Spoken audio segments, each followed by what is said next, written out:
Assalamualaikum warahmatullahi wabarakatuh. Di sini saya akan membuat sebuah video yang menjelaskan tentang SDLC dengan slide PowerPoint. SDLC atau System Development Life Cycle atau siklus hidup pengembangan sistem, disusun oleh Atiqul Humam NIM 1715506.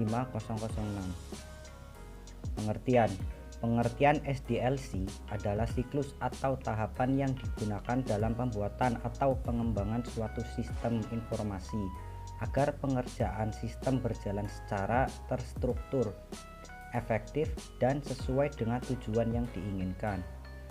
Tahapan dalam SDLC: yang pertama, tahapan analisis; yang kedua, tahapan perancangan sistem; yang ketiga, tahapan pembangunan sistem; yang keempat, tahap pengujian sistem; yang kelima, implementasi; yang keenam, pemeliharaan sistem. Mari kita jelaskan satu-satu.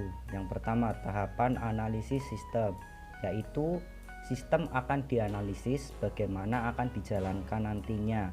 Hasil analisis berupa kelebihan dan kekurangan sistem, fungsi sistem, hingga pembaruan yang dapat diterapkan.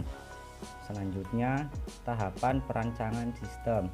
Setelah persyaratan yang dipahami, perancangan dan pengembangan dapat mulai mendesain software.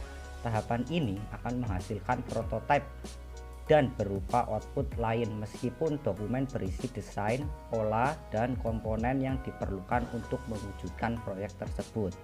Nomor 3, tahap pembangunan sistem. Pengembangan sistem ialah tahap di mana rancangan mulai dikerjakan, dibuat, atau diimplementasikan menjadi sistem yang utuh dan dapat digunakan. Jika diibaratkan bangunan, tahap ini merupakan tahap membangun. Selanjutnya, tahap pengujian sistem. Sesudah sistem selesai dikembangkan, sistem harus melalui tahap pengujian sebelum digunakan atau dikomersialisasikan, atau secara bahasanya itu dipasarkan. Nah, dalam tahap pengujian sistem ini harus dijalankan untuk mencoba apakah sistem itu dikembangkan dan dapat bekerja secara optimal atau tidak.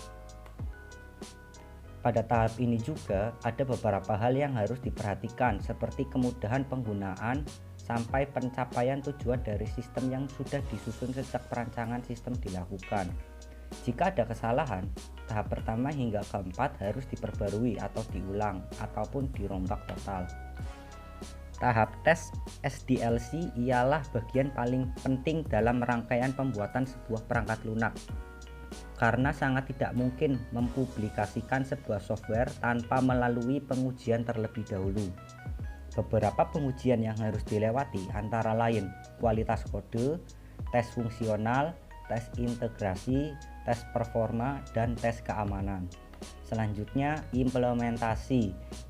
Implementasi dan pemeliharaan merupakan tahap akhir dalam pembuatan SDLC. Di tahap ini, sistem sudah dibuat, diuji coba, dan dipastikan dapat bekerja secara optimal. Selanjutnya, setelah tahap pembuatan selesai, dilakukan implementasi dan pemeliharaan oleh pengguna. Pemeliharaan sangat penting untuk memastikan sistem bekerja dengan optimal setiap saat. Pemeliharaan sistem. Pemeliharaan sistem yang sudah dibuat sangat penting untuk referensi di kemudian hari.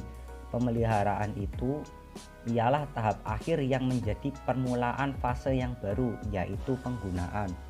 SDLC belum berakhir di tahap ini. Software yang dihasilkan harus terus dipantau untuk memastikan ia berjalan sempurna. Celah dan kerusakan yang ditemukan pada proses produksi harus dilaporkan dan diselesaikan. Jika ditemukan sebelum diproduksi massal, ini akan menjadi lebih baik daripada menyelesaikan dengan merombak semuanya dari awal ke akhir. Sekarang ke model pengembangan SDLC. Yang pertama, waterfall mode. Model ini melibatkan penyelesaian satu tahap secara lengkap sebelum melangkah ke tahap berikutnya.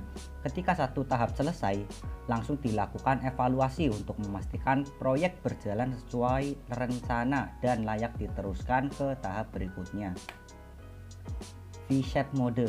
Model ini fokus pada proses eksekusi dengan cara beruntun. Hampir sama dengan model waterfall, tetapi lebih menekankan pada tahap pengujian. Prosedur pengujian pada model ini bahkan ditulis sebelum kode program dibuat. Nomor 3, incremental model. Ini melibatkan beberapa siklus pengembangan. Siklus-siklus tersebut dibagi ke dalam pengulangan-pengulangan kecil.